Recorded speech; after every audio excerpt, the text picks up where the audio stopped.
bonjour et bienvenue dans la semaine de l'écho. J'ai le plaisir d'accueillir Concepción Alvarez, journaliste à Novetic, bonjour.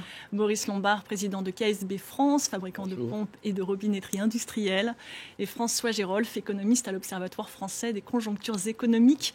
Bonjour à tous les trois bonjour. Et merci d'avoir accepté notre invitation. Avec la flambée des coûts de l'énergie et la multiplication des catastrophes climatiques, la volonté de réindustrialisation de la France est mise à rude épreuve. Alors que la pandémie de Covid-19 a renforcé les velléités de souveraineté industrielle, assiste-t-on à une nouvelle vague de délocalisation, décryptage et analyse à suivre. Payer les factures et atteindre l'objectif des accords de Paris, les entreprises vont devoir déployer des efforts financiers considérables face aux États-Unis ou à la Chine qui subventionnent massivement la décarbonation de leur industrie. Que peuvent faire la France et l'Europe pour les y aider? Élément de réponse à suivre.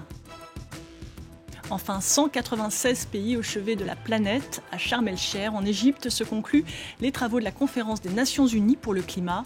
Entre sujets sensibles et timides avancées, on tirera le premier bilan de cette 27e COP.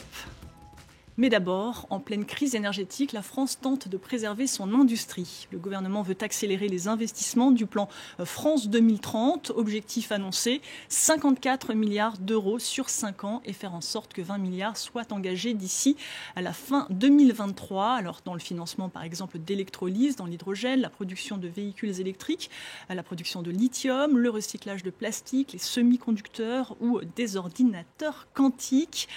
François Gérolf, financer tous ces projets, est-ce la bonne méthode ? Oui, je pense qu'effectivement, ce genre de projet France 2030, c'est le genre de choses qu'on n'a pas fait depuis très longtemps. C'est le retour un peu de l'État stratège qui prend une place importante dans l'économie. Il faut rappeler que le premier plan France 2030 avait été évalué à 30 milliards environ. Il est passé à 54 milliards, ce qui montre quand même une vraie volonté de la part du gouvernement d'accélérer sur les investissements. Donc il y a 50% de ce plan qui va être... Vous n'avez peut-être pas vu un petit peu juste dans un premier temps ? Bah oui, effectivement. En tout cas, ce plan était un peu en demi-teinte. Peut-être que le gouvernement hésitait à dépenser beaucoup d'argent, notamment sur des projets de long terme, avant les élections. En tout cas, là, le gouvernement décide d'accélérer sur la transition écologique. Il y a 50% des investissements prévus qui vont être consacrés à la transition écologique. Et donc, effectivement, ça montre bien les ambitions du gouvernement sur ce sujet. Boris Lombard, le retour de l'État stratège dans l'industrie, 50% dédié à la transition énergétique, vous applaudissez ? Oui, je pense qu'on peut se réjouir effectivement de cette programmation 2.0 en quelque sorte, version 2022-2030. Je crois qu'il faut à tout prix choisir des filières d'excellence dans lesquelles on peut recouvrer une partie de notre souveraineté, une partie effectivement de notre excellence technologique. Donc je pense que c'est une bonne chose. Maintenant, quant à la transition écologique, je ne suis pas sûr que ces mesures vont permettre à toutes les entreprises, parce que les secteurs sont quand même extrêmement ciblés, de financer au travers de ce plan-là les changements qu'elles doivent initier pour rejoindre les objectifs que nous avons à l'horizon 2030. Concepción Alvarez, 50% dédié à la transition énergétique, est suffisant ? Ouais, non, c'est jamais suffisant et on voit les différents chiffrages. La dernière fois, le MEDEF nous parlait de 40 milliards pour les entreprises par an. Donc évidemment, ça va faire une somme d'argent colossale. Mais c'est vrai qu'on parle beaucoup d'innovation technologique et on parle peu de changement de modèle. Et finalement, c'est peut-être là-dessus que les entreprises vont devoir aussi s'appuyer parce qu'on voit bien qu'on ne va pas pouvoir continuer à faire demain comme aujourd'hui si on ne repense pas nos modèles de société, nos façons de produire et de consommer. Et je pense que ça, c'est un peu l'angle mort des politiques actuelles. Boris Lombard, en tant qu'industriel, en cette période de crise énergétique, de choc énergétique, est-ce vraiment la priorité pour les entreprises de verdir leur activité ? C'est une nécessité absolue et je crois qu'on n'a pas le choix si on veut vivre demain dans un monde qui soit durable et soutenable. Donc il va falloir que l'on change et il va falloir que l'on change aussi parce que l'énergie va être une denrée qui va se raréfier à l'avenir. Donc forcément, qui dit moins d'énergie, dit davantage de sobriété et l'obligation pour les entreprises d'aller vers des modèles économiques plus circulaires, plus durables. Et très concrètement, dans votre cas, dans votre entreprise, dans quelle mesure votre entreprise elle est impactée par cette hausse, cette flambée des prix de l'énergie aujourd'hui ? Alors nous avons de la chance, nous ne sommes pas énergivores comme les électro-intensifs, mais nous sommes tout de même impactés. En France, pour vous donner un exemple très concret, nos coûts d'énergie vont être multipliés par 2,5 en 2023 par 2,5 ? Oui. Donc on va avoir, si je tiens compte de la hausse des coûts d'énergie, si je tiens compte de la hausse de l'inflation et donc potentiellement de la hausse des salaires, on va avoir c'est le cas, vous avez augmenté les salaires ? On va entrer dans les négociations l'année prochaine sur les salaires, mais je pense qu'on peut tabler plus ou moins sur une baisse de moitié de notre profitabilité en 2023 par rapport à 2022. Et justement, vous le dites, face à cette perte de compétitivité, est-ce que vous avez envisagé de réduire l'activité, voire de délocaliser certaines de vos Alors, nous ne réduisons pas nos investissements, nous n'avons pas changé notre fusil d'épaule, et notamment ceux qui vont permettre d'assurer la transition écologique, et nous ne changeons pas non plus notre fusil d'épaule sur notre positionnement sur la planète, si vous voulez. Nous avons bien évidemment des investissements, puisque nous sommes une entreprise internationale partout dans le monde, mais ce sont des investissements qui ne sont pas chamboulés ou modifiés en raison de la crise énergétique. Ce que l'on voit par contre, c'est que cette crise va accélérer le phénomène de relocalisation des chaînes de valeur que l'on avait déjà observé avant le Covid et qui avait été d'ailleurs... Et comment ça se traduit dans le cas de votre groupe, qui est mondial ? Ça se traduit par la localisation des investissements et la localisation de production en Chine, en Inde, mais c'est pas quelque chose de récent, c'est quelque chose que nous faisons depuis très longtemps. Nous avons 30 sites de production partout dans le monde et ce que nous observons de plus en plus, c'est un monde régionalisé. Vous servez la Chine depuis la Chine, vous servez l'Inde depuis l'Inde, les Amériques depuis les Amériques et l'Europe, le Moyen-Orient depuis l'Europe. Et c'est un phénomène qui s'est accentué ces dernières années, ces derniers mois ou C'est un phénomène, tout à fait, c'est un phénomène qui s'accentue. Les exportations d'Europe vers l'Asie, par exemple, diminuent et vont diminuer encore parce qu'il est clair que le différentiel de coût d'énergie va apporter un coût, cette fois-ci, à la compétitivité des entreprises européennes. François Guérolf, début novembre, on a vu des géants comme par exemple la verrerie Duralex étranglée par les prix de l'énergie et qui précisément décide de suspendre sa production pour 5 mois. Le motoriste Safran annonce mettre en pause son projet d'usine de frein carbone au profit de sites américains ou asiatiques. Y a-t-il un risque de décrochage industriel ? Oui, en tout cas, c'est un risque, c'est une crainte des autorités gouvernementales françaises en particulier. C'est d'ailleurs pour ça que Bruno Le Maire a annoncé un plan d'aide à l'industrie de 11 milliards. La question, c'est de savoir si ça va être suffisant pour les aider à payer leurs factures énergétiques plus importantes. Ce dont vous avez rappelé, votre industrie apparemment n'est pas énergo-intensif, mais pour le cas des énergo-intensifs, ça devient vraiment un argument de compétitivité et de localisation des activités. On peut penser évidemment à l'aluminium, à des activités vraiment qui utilisent énormément d'énergie. En Allemagne, on peut penser à la chimie, évidemment, et donc on peut penser donc à BASF qui a annoncé qu'ils réfléchissaient à s'installer non pas en Europe comme ils avaient prévu au départ, mais en Chine, sur la base justement des différentiels de coût de l'énergie. Et ça, c'est quelque chose vraiment qui est unique de cette crise. On peut repenser, les comparaisons en général sont avec les années 70. Dans les années 70, la hausse du prix de l'énergie était mondiale. Cette fois-ci, elle est beaucoup plus régionale et limitée à l'Europe, sur l'électricité et le gaz en tout cas, parce que les marchés sont très localisés sur ce produit, alors que sur le pétrole, c'est plutôt un bien d'exportation mondiale où le prix est mondial. Et donc, ça rend les difficultés de compétitivité de l'Europe beaucoup plus importantes.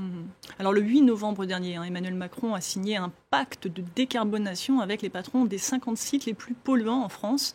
Le chef de l'État promet de doubler l'aide à 10 milliards d'euros pour les aider à renforcer leurs efforts de décarbonation. Écoutez.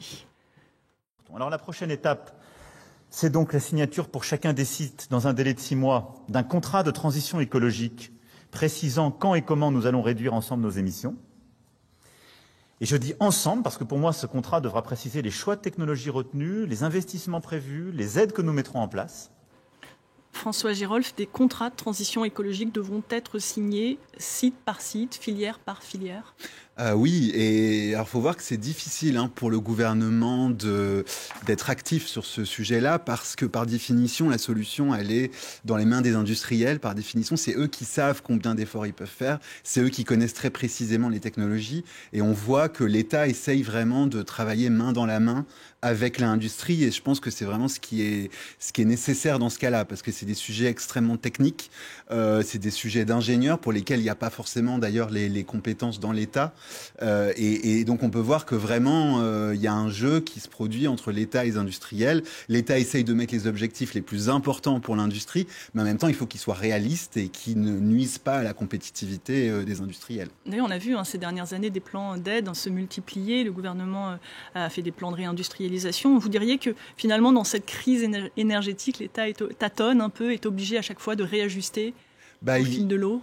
Il tâtonne d'autant plus que c'est un peu nouveau, en fait, cette préoccupation de l'industrie. C'est ça qui est paradoxal, c'est que depuis le Covid, on s'intéresse à l'industrie. On s'est rendu compte que la désindustrialisation en France avait vraiment été une erreur, le fait de le laisser faire, de ne plus faire attention à notre industrie.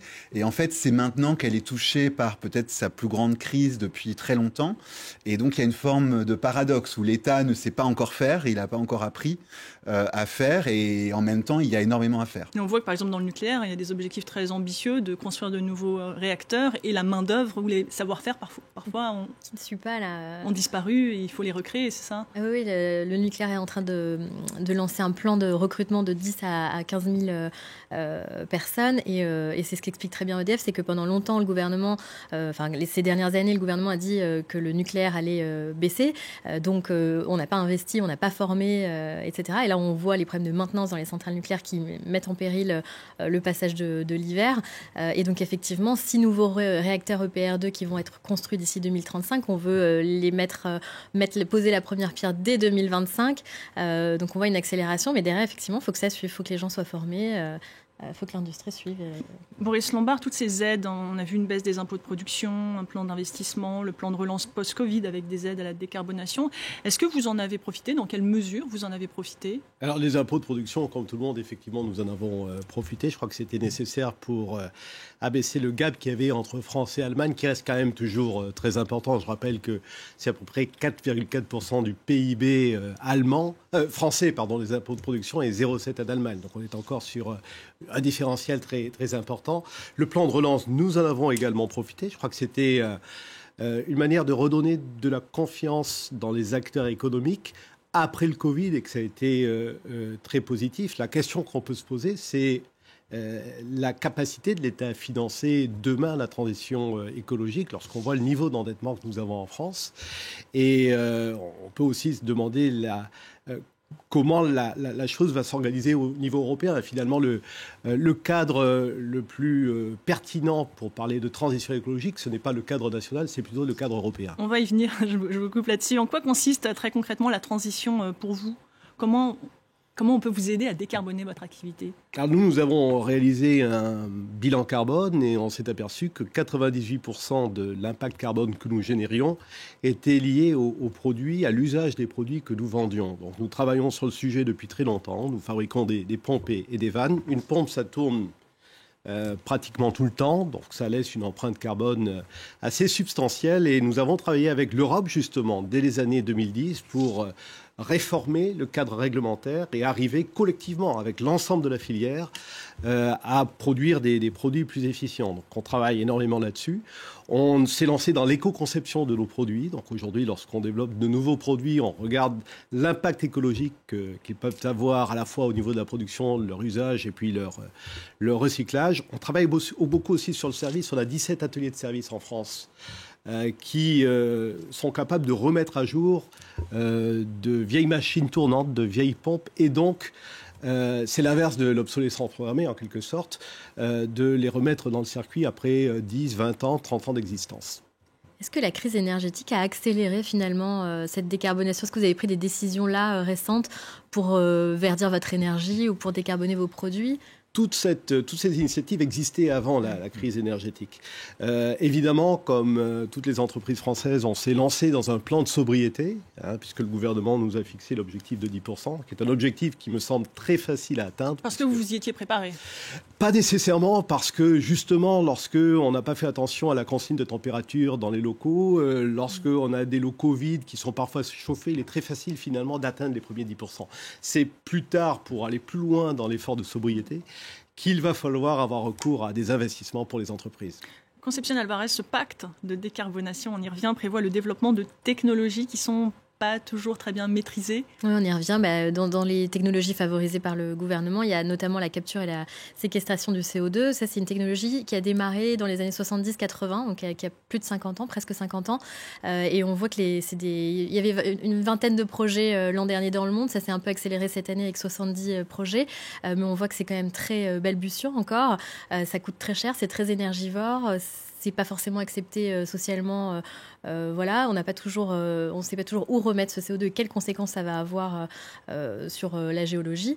Donc alors le GIEC reconnaît qu'il faut qu'on ait recours à ces technologies, à cette capture et stockage du CO2. On va devoir reprendre du CO2 dans l'atmosphère, mais dans une moindre mesure. Et les craintes, c'est de se dire, vu qu'on a ces solutions-là, en tout cas qu'on parie sur ces solutions-là, on va moins parier sur la réduction des émissions de gaz à effet de serre, qui reste la première chose à faire. Il faut électrifier nos usages, il faut les décarboner le plus possible et ensuite on pourra compenser ou aller chercher le CO2 résiduel, mais il faut que cette logique soit bien celle-ci, quoi. Vous y avez songé à ces technologies, vous les avez développées, Boris Lombard? Nous sommes fournisseurs de pompes et de vannes dans beaucoup de technologies, donc j'imagine que vous faites référence également à l'usage de l'hydrogène pour capturer du CO2, fabriquer par là même des carburants de synthèse. Donc nous sommes effectivement impliqués dans ce type de filière, pas directement, parce que nous ne sommes pas acteurs de ce type de technologie, mais nous sommes fournisseurs. Alors la France, elle veut aussi devenir leader en matière d'hydrogène vert, vecteur important de décarbonation. Emmanuel Macron a aussi confirmé des investissements de l'ordre de 9 milliards d'euros. Écoutez. Et en termes de déploiement, plusieurs dizaines de sites de production d'hydrogène industriel sont à prévoir sur le territoire, hors potentiel électrolyseur de stations-service. Ce qui veut dire que nous avons, sur l'hydrogène, d'ores et déjà su prendre les bons investissements. On les a consolidés, France Relance. Dans France 2030, on a sécurisé des volumes et cette stratégie. Et donc, nous avons la possibilité vraiment de reconsolider une chaîne de valeur à cet égard. Boris Lombard, cette volonté de développer l'hydrogène vert, vous cautionnez, vous pensez qu'on y met suffisamment de moyens ? Oui, je pense qu'effectivement, l'hydrogène est un moyen de décarboner l'industrie. Ce n'est pas la panacée à tout, mais il y a véritablement des applications, la production d'ammoniac, de méthanol, les aciéries, la production de carburants de synthèse, on vient d'en parler, dans lesquels le pouvoir décarbonant de l'hydrogène est relativement important. Donc il faut effectivement aller de l'avant. Je mets en doute notre capacité à atteindre des objectifs européens en la matière, puisque l'Europe veut fabriquer 10 000 tonnes d'hydrogène à l'horizon 2030. Et la capacité énergétique à construire pour ce faire est relativement importante et vient se télescoper aujourd'hui avec la pénurie d'énergie, ne serait-ce que pour chauffer les maisons et faire tourner l'industrie. Donc on va avoir des choix à faire et je pense que les objectifs sont relativement ambitieux par rapport à nos capacités. Concepción Alvarez. Encore à cette question de sobriété et de ne pas penser qu'on va pouvoir faire la même chose demain qu'aujourd'hui. On ne va pas pouvoir remplacer tous les véhicules thermiques par des véhicules électriques, ça ne marchera pas. Et l'hydrogène peut être pertinent, effectivement, mais ce n'est pas la solution magique. Il faut d'abord électrifier massivement. Ça peut être intéressant dans l'industrie, mais par exemple, faire rouler des véhicules légers à l'hydrogène, ça n'a pas d'intérêt. Il vaut mieux privilégier des véhicules électriques ou d'autres formes de mobilité douce. Donc il faut prioriser les usages parce qu'on va avoir un problème d'approvisionnement en énergie, effectivement. François Girolf, tout à l'heure, vous parliez de dialogue nécessaire entre industriels et État stratège. Ouais. Vous diriez que l'exemple de l'automobile avec cette obligation en 2035, cette interdiction des moteurs thermiques, c'est quoi ? C'est le contre-exemple à ne pas suivre ? En tout cas, le discours gouvernemental est en train de changer, notamment par la voix du commissaire européen Thierry Breton, qui a l'air de dire qu'il est possible qu'on ait une clause de revoyure dans quelques années, que peut-être que les objectifs sont trop ambitieux. Et là, ce qu'on voit, c'est qu'on rentre vraiment dans le dur de la transition, dans le dur de est-ce qu'on va y arriver ou pas. Et les objectifs sont extrêmement ambitieux, comme souvent. Et est-ce qu'on va y arriver ? Et je pense que donc, sur l'hydrogène, il y a des industriels, je crois, qui parient sur l'hydrogène, y compris dans les véhicules. C'est aussi un pari de technologie. Est-ce qu'on est sur la bonne technologie ? C'est pas facile pour l'État en fait de savoir de se mettre sur la bonne technologie. L'État a déjà fait des erreurs de ce point de vue-là. On a beaucoup d'exemples en tête. Et donc, du coup, voilà, c'est pas évident, je pense, à la fois pour le gouvernement de prévoir, de donner des objectifs réalistes. Il faut que les objectifs soient réalistes parce que sinon, les industriels se disent l'État sera obligé de changer d'objectif et donc mieux vaut ne rien faire et attendre que les objectifs soient modifiés. Donc, c'est pas évident. On a vu d'ailleurs les propos de Carlos Tavares, le patron de Stellantis, extrêmement durs sur cette interdiction des moteurs thermiques en 2035. On va avancer, on va voir maintenant ce qui se fait dans les autres pays, dans notre deuxième partie. Depuis le lancement de France 2030, les États-Unis, eux, ont lancé leur plan de 370 milliards de dollars. Le but, c'est de subventionner les productions locales vertes. On pense aux voitures électriques, aux panneaux solaires, etc.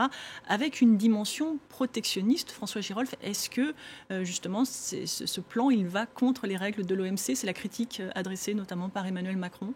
Oui, alors en tout cas, ça va pas dans la logique de la gouvernance mondiale habituelle, qui était plutôt d'essayer de diminuer les obstacles au commerce. Donc là, le fait de donner des subventions conditionnellement à acheter des voitures assemblées en Amérique du Nord, donc ça étend à la zone de libre-échange avec le Canada et le Mexique, mais à l'Amérique du Nord, donc ça exclut de facto l'Europe et en particulier les exportateurs allemands, qui sont très inquiets du coup de cette mesure protectionniste. Donc je crois que ça va être discuté au Conseil européen de début décembre, où en langage de la Commission européenne, on dit les relations transatlantiques sont difficiles. Donc ils vont essayer de discuter de ça avec les Américains. Mais c'est vrai que c'est pas évident parce que Joe Biden est plutôt dans la continuité en réalité de Donald Trump. Et donc il y a une inquiétude que les États-Unis se referment de manière durable. Pas une continuité surtout, heureusement. Non, pas surtout, mais sur le terme du protectionnisme, du Made in America, oui, tout à fait. C'est le cas. Oui, c'est une précision importante. C'est une question que je vous pose à tous les trois. Faut-il recourir à des mesures protectionnistes comme le font les Américains, mais aussi pourquoi pas les Chinois, pour protéger nos innovations, notre industrie? Faut-il penser à un European Inflation Act? François Girolf. En tout cas, le problème, ça va être difficile pour être honnête, parce que le logiciel vraiment de l'Europe, si on peut dire depuis le départ, c'est quand même de limiter les obstacles au commerce. Depuis le traité de Rome, l'Europe s'est construite comme ça. Donc elle a vraiment dans son ADN la défense du libre-échange. Et je pense que l'Europe sera la dernière dans le monde à défendre encore le libre-échange quand tout le monde sera déjà devenu protectionniste. Donc je pense que ça va pas être facile. Mais le président de la République a eu des mots très forts. Bruno Le Maire aussi, dans une interview aux Échos. Le ministre de l'économie. Il parle directement de protectionnisme. Donc ça veut dire que la France essaye de faire bouger les choses et je pense que c'est plutôt une bonne chose. Et en Europe, justement, on voit que l'Allemagne, elle, prévoit 200 milliards d'euros sur 2 ans pour protéger ménages et entreprises.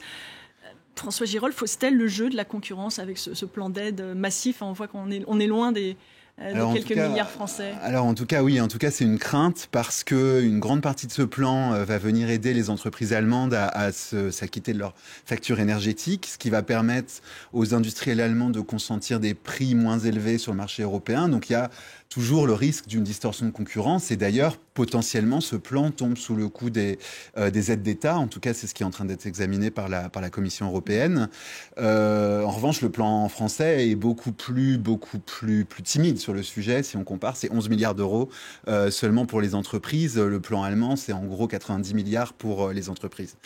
Voilà. Le MEDEF, l'organisation patronale, d'ailleurs, veut rediscuter avec Bercy du plan d'aide pour les entreprises de 10 milliards. Vous diriez que la France, elle n'en a pas fait assez ou trop tard pour les entreprises? Oui, mais je pense qu'en partie, c'est parce qu'on en a fait peut-être un peu trop pour les ménages et que le gouvernement a eu l'impression d'être un peu coincé du point de vue budgétaire. Il n'a pas envie de revenir dans le quoi qu'il en coûte. Et donc, avec des manœuvres budgétaires restreintes, avec un bouclier tarifaire qui a été décidé très tôt, en fait, je pense que Bruno Le Maire a voulu rester dans une enveloppe. C'est pour ça qu'il a défini une enveloppe fermée.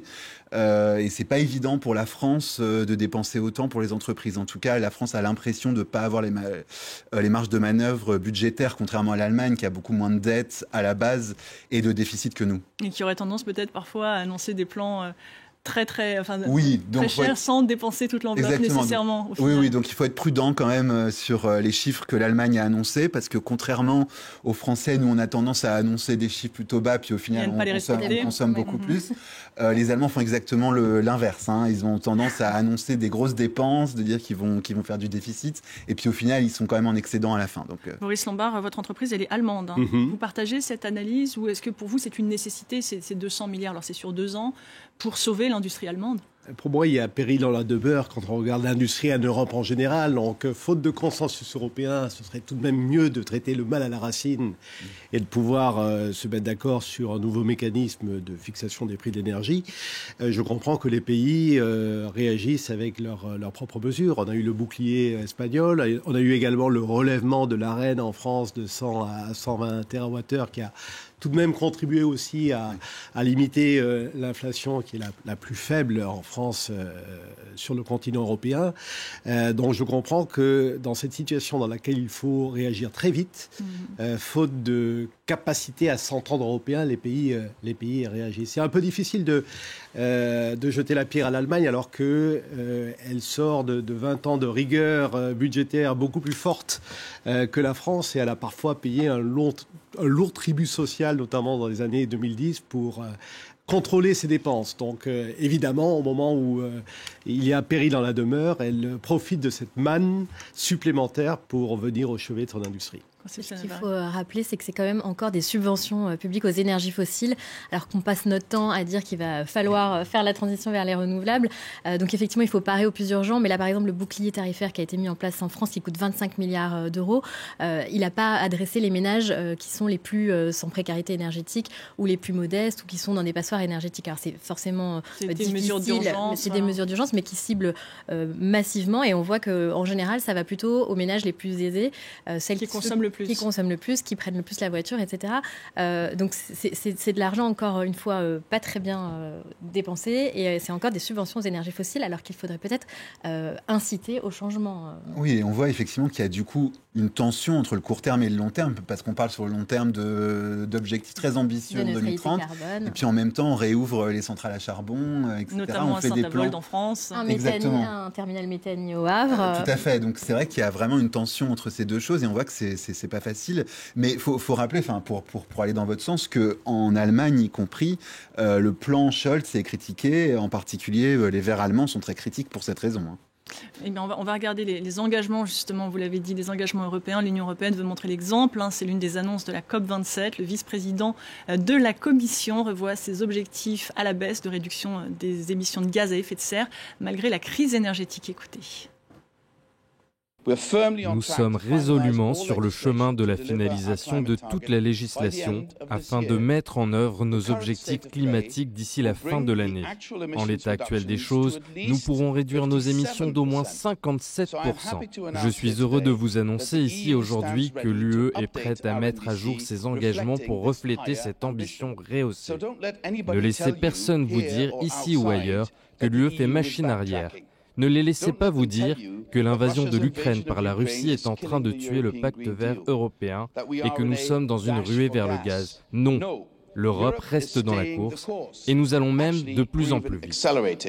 Concepción Alvarez, avant de revenir sur ces nouveaux objectifs, pouvez-vous nous rappeler ce qu'est le pacte vert européen ? Oui, alors c'est la feuille de route européenne vers la neutralité carbone en 2050, avec un objectif intermédiaire qui était de moins 55% d'ici 2030. Donc le Fit for 55 qui s'est traduit dans plusieurs législations, une dizaine de législations. Et donc là, on passerait à moins 57%. Et ce que dit très bien Frans Timmermans, c'est que ce chiffre de 57%, il ne l'a pas trouvé au hasard. C'est qu'ils ont regardé, ils viennent de valider la répartition des efforts de réduction par pays. Et donc, on arriverait à ce 57%. Pour info, les ONG, elles disent qu'on serait capable d'aller jusqu'à moins 65% et que ce serait notre juste part de l'effort. Enfin bref, en tout cas, l'Union européenne fait partie de l'un des rares pays à avoir réactualisé sa contribution climatique à la COP27. Il y a eu très très peu de pays qui ont joué le jeu. Quelques avancées. Donc, ça fait partie des quelques avancées. En ce sens, ils prennent un peu le leadership qui manquait à cette COP. Boris Lombard, moins 57%, c'est un objectif atteignable pour votre entreprise ? Alors, c'est un objectif atteignable pour l'industrie, point d'interrogation, puisque si je regarde les chiffres, on a dû faire la moitié du chemin en 30 ans et il faut à peu près faire l'autre moitié en 8 ans. Donc je me demande comment on va y arriver. L'industrie est quand même le secteur le moins facile à décarboner. Oui. Celui qu'on va... Exact, mais D'où les aides. ce qui serait intéressant, ce serait d'avoir une visibilité plus claire sur le cadre réglementaire dont on a besoin collectivement pour arriver à ce type d'objectif. Et c'est absolument nécessaire. Aujourd'hui, je m'attends, moi, en tant qu'industriel, à un tsunami réglementaire de la part de l'Union européenne. Ça vous inquiète? Ce qui m'inquiète, c'est la manière dont il va être mis en place. Je ne disconviens pas de l'objectif, il me semble absolument légitime. En revanche, j'espère que filière par filière, les industriels vont être associés à la fixation de la stratégie pour parvenir à cet objectif. Et là, il va y avoir des équilibres à gérer entre la vitesse à laquelle on veut y parvenir et les investissements qu'il va falloir réaliser pour y parvenir, en se posant la question du financement de ces investissements. Seront-ils soutenables dans une période aussi courte pour les entreprises ? Il nous reste 1 minute sur cette partie. Est-ce que vous avez une réaction? Oui, on voit à quel point c'est difficile pour l'État et le privé de travailler ensemble sur ces sujets-là, parce que par définition, c'est une partie de poker menteur, sans accuser quiconque. Il y a des subventions à distribuer, donc évidemment les industriels ont intérêt à dire que c'est très difficile à faire pour avoir plus de subventions, mais d'un autre côté c'est vraiment difficile à faire, donc les objectifs ne doivent pas être trop ambitieux, donc c'est pas facile de négocier entre l'État et l'industrie, et l'État souvent fixe des objectifs beaucoup trop ambitieux d'ailleurs, parce qu'ils se disent, oui, les industriels nous disent que c'est vraiment trop dur, mais en fait ils exagèrent. Donc je pense que c'est vraiment pas facile cette discussion.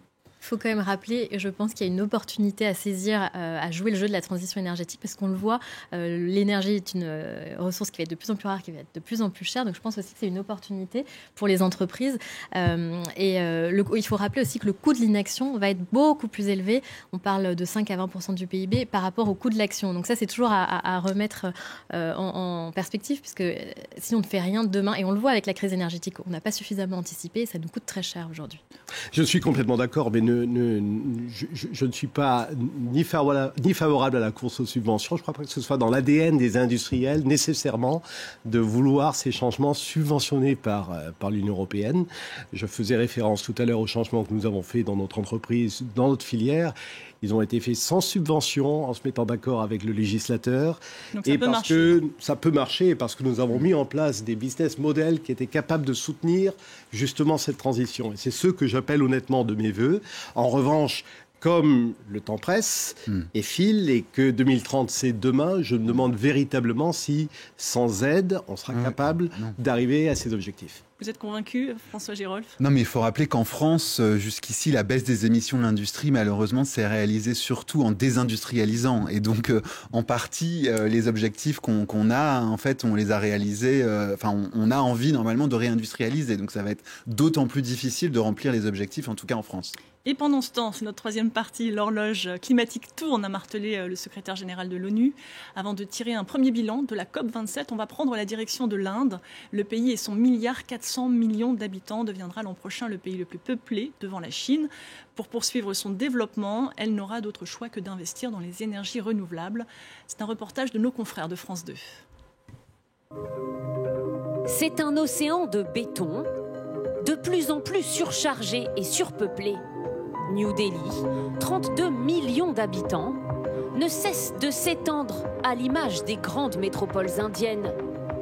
Une croissance démographique qui s'accompagne d'un défi, répondre à la demande grandissante en énergie. Comme des millions d'Indiens chaque année, ce garagiste et cette aide-soignante ont fait installer récemment à leur domicile un climatiseur pour répondre aux pics de chaleur. Maintenant qu'on l'a, c'est beaucoup plus agréable, surtout l'été. Plus de confort, mais une consommation d'électricité multipliée par 2. Il y a 10 ans, je n'aurais pas eu les moyens de me l'offrir. Mais maintenant qu'on peut le faire, on n'a pas hésité à se lancer.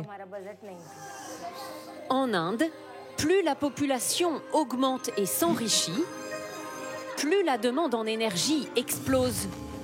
Elle devrait doubler d'ici 2040. Pour alimenter la demande, le pays, qui compte encore largement sur le charbon extrêmement polluant, mise dans le même temps sur ses fermes solaires gigantesques et sur l'éolien. Ce parc, sorti de terre en 2015, fournit de l'électricité pour 500 000 foyers. Vous voyez ces éoliennes-là? Ce sont celles de mon entreprise. Dans cette région, il y a beaucoup de vent toute l'année. Le potentiel est énorme. Cette entreprise, qui a déjà installé plus de 2000 éoliennes à travers tout le pays, ambitionne de doubler sa capacité. L'Inde, 4e producteur mondial d'électricité éolienne, veut développer le renouvelable. Je crois qu'on n'a pas le choix. L'Inde est l'un des pays les plus importants de la planète. Donc il faut que nous le fassions pour nos concitoyens, mais aussi pour le monde entier. On veut être montré en exemple. Pour faire face au défi environnemental, encore faut-il que les entreprises polluantes se transforment. Cette cimenterie assure vouloir produire plus vert. Voici de la biomasse constituée d'enveloppes de riz, de graines de moutarde et d'herbes sèches. Ces déchets agricoles sont de plus en plus utilisés pour remplacer le charbon qui fait chauffer les fours. Une énergie un peu plus propre. Mais pas question ici de réduire la production de ciment. C'est là tout le paradoxe indien. Si vous voulez développer les infrastructures, si vous voulez que le pays se développe, vous ne pouvez pas le faire. On ne peut pas arrêter de produire du ciment. Toutes nos infrastructures dépendent du ciment. Pour répondre à ses besoins de croissance, sans faire exploser son bilan carbone, l'Inde va devoir aller encore plus vite dans sa transition verte. Concepción Alvarez, ce reportage illustre bien cette contradiction entre court terme et long terme. Oui, le cas de l'Inde est très intéressant et ça reflète les discussions qui ont eu lieu à la COP27, donc là depuis 2 semaines. C'est vraiment le sujet des pertes et dommages qui a été mis sur la table. Donc c'est ces dégâts irréversibles du changement climatique et c'est des dédommagements que demandent les pays du Sud aux pays du Nord pour leur contribution dans le réchauffement climatique. Donc le sujet a vraiment beaucoup avancé pendant ces 2 semaines. L'Inde, typiquement, représente les pays du Sud et va devenir l'un des plus premiers pollueur et en même temps est touché par le changement climatique. Il est vraiment en train de jouer le jeu des négociations. Il a annoncé l'année dernière la neutralité carbone pour 2070, donc on l'attendait là-dessus. L'Inde va aussi prendre la présidence du G20 l'année prochaine et porte maintenant une proposition de réduire les énergies fossiles, l'ensemble des énergies fossiles.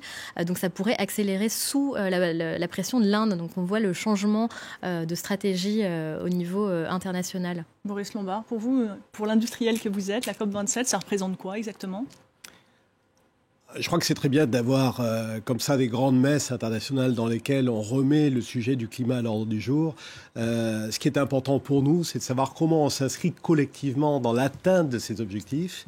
Et c'est la transition finalement entre le macro et le micro qui est parfois un peu compliquée à comprendre. François Gérolf ? Oui, effectivement, c'est exactement ça. C'est-à-dire qu'on voit des grands objectifs d'un côté avec des grandes déclarations très générales et puis de l'autre côté, les problèmes qui se posent en réalité sont très concrets. Dans l'industrie, vous nous avez cité beaucoup d'exemples et donc il faudrait qu'il y ait un petit peu plus de discussion peut-être entre les grandes idées et puis le pratico-pratique. Malheureusement, nous n'avons plus de temps pour poursuivre cette discussion. En tout cas, aujourd'hui, ça fera sûrement l'objet d'une prochaine émission. Merci à tous les trois d'avoir participé à cette émission. Merci à vous de l'avoir suivi. L'information continue sur France 24.